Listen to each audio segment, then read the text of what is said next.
Salut à tous, je suis Spyro le Dragon, soyez les bienvenus sur la chaîne qui déboîte. Le futur de Retour vers le futur 2 mettait des empreintes digitales partout. Pour ouvrir sa maison, pour se faire identifier par la police, pour faire des dons à des associations caritatives dans la rue.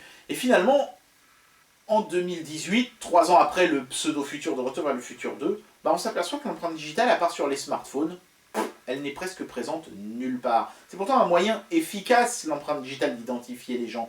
N'en déplaise à Apple et à son Face ID, l'empreinte digitale, elle est différente, même chez les jumeaux, les triplés et consorts. C'est un moyen d'identification fiable.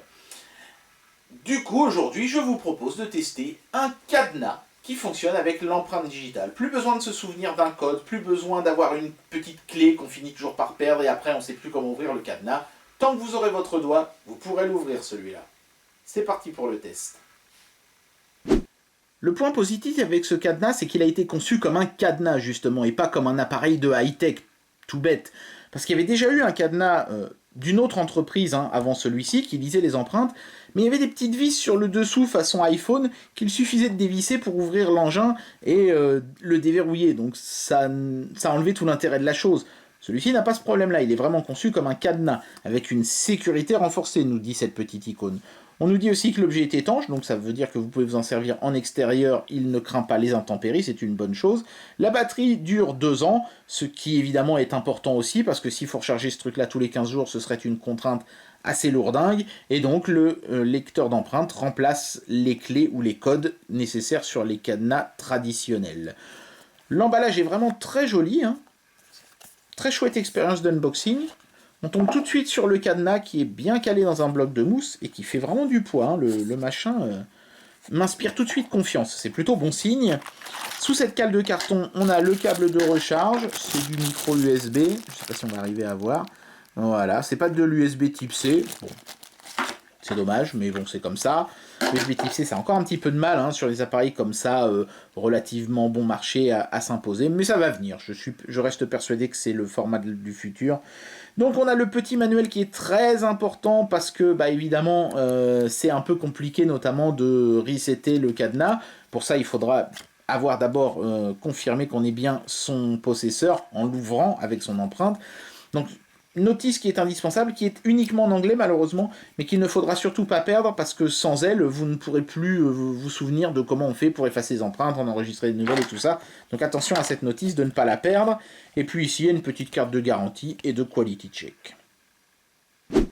Chose amusante, sur le cadenas, on remarque que le fabricant s'est donné la peine de mettre un petit film protecteur dessus, comme ça. Je trouve ça mignon, parce qu'un cadenas, c'est clairement un objet qui va être malmené par les gens qui veulent l'ouvrir de force. Et là, les mecs, ils nous mettent un petit film protecteur pour le protéger pendant le transport. C'est plutôt rigolo. Mais c'est vrai que c'est un bel objet, vraiment très sympa, qui inspire confiance, parce qu'il est lourd, il est tout en métal absolument partout, sur le contour ici, et bien sûr le cerceau qui tire avec un système qui a l'air vraiment balèze. C'est pas quelque chose que vous pouvez forcer comme ça à main nue. Il vous faudra des outils assez brutaux pour en venir à bout. Il n'y a absolument pas de vis ou de choses apparentes qui permettent de le démonter. C'est quand même heureux d'ailleurs. Et le système de recharge se fait par cette petite trappe ici qui est en caoutchouc, donc pour le protéger des intempéries. C'est plutôt bien fait. Ici, on peut voir un voyant qui est indispensable, évidemment, il faudra bien sûr, je le répète, lire correctement la notice pour bien comprendre les différents signaux. La LED peut s'allumer en vert ou en rouge, et en fonction du nombre de clignotants qu'elle fait, on sait si on est en mode reset, si on est en mode association, et si on est en mode ouverture-fermeture toute simple du cadenas. Donc là, évidemment, j'ai déjà fait tout ça hors caméra, j'ai enregistré mes 2 index, et on va pouvoir faire un test tout de suite. Tac!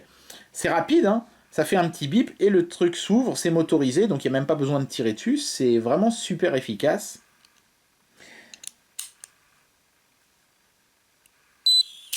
Voilà. Et bien sûr, si je mets un doigt qui n'a pas été enregistré, ça ne marche pas.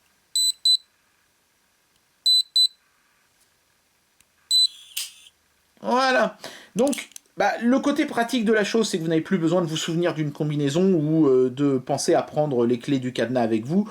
Vous avez juste à avoir vos doigts sur vous, et ça, en général, normalement, vous devriez les avoir. Donc, c'est le côté pratique.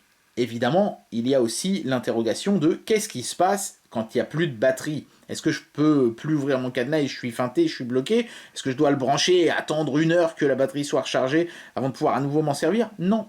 Ils ont pensé à ça. Quand vous branchez une source externe, vous pouvez immédiatement après appuyer sur le cadenas. Il se servira de l'alimentation externe pour s'ouvrir.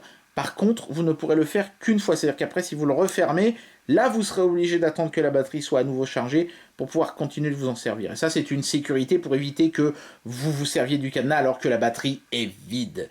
Voilà, donc c'est plutôt intelligemment conçu et extrêmement bien fait.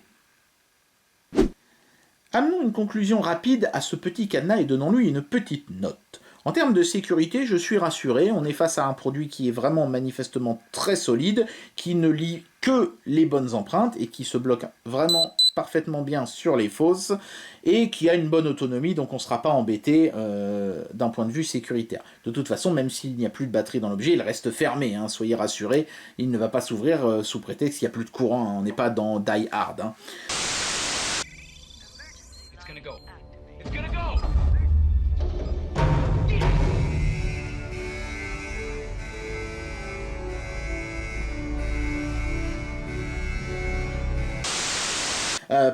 Par contre, là où je suis un petit peu déçu sur ce cadenas, c'est qu'on ne peut enregistrer que 2 empreintes digitales. Alors vous allez me dire, bah c'est suffisant, hein, une pour la main gauche, une pour la main droite. Oui, si vous êtes tout seul à vouloir ouvrir ce cadenas. Mais imaginez par exemple, moi, je veux ouvrir ce cadenas, je peux enregistrer mon index droit. Ma femme veut ouvrir ce cadenas aussi, je peux enregistrer son index droit. Mais si mon gosse veut aussi ouvrir le cadenas, une 3e personne, eh ben je ne pourrais pas enregistrer une 3e empreinte. Et ça, c'est quand même un petit peu regrettable.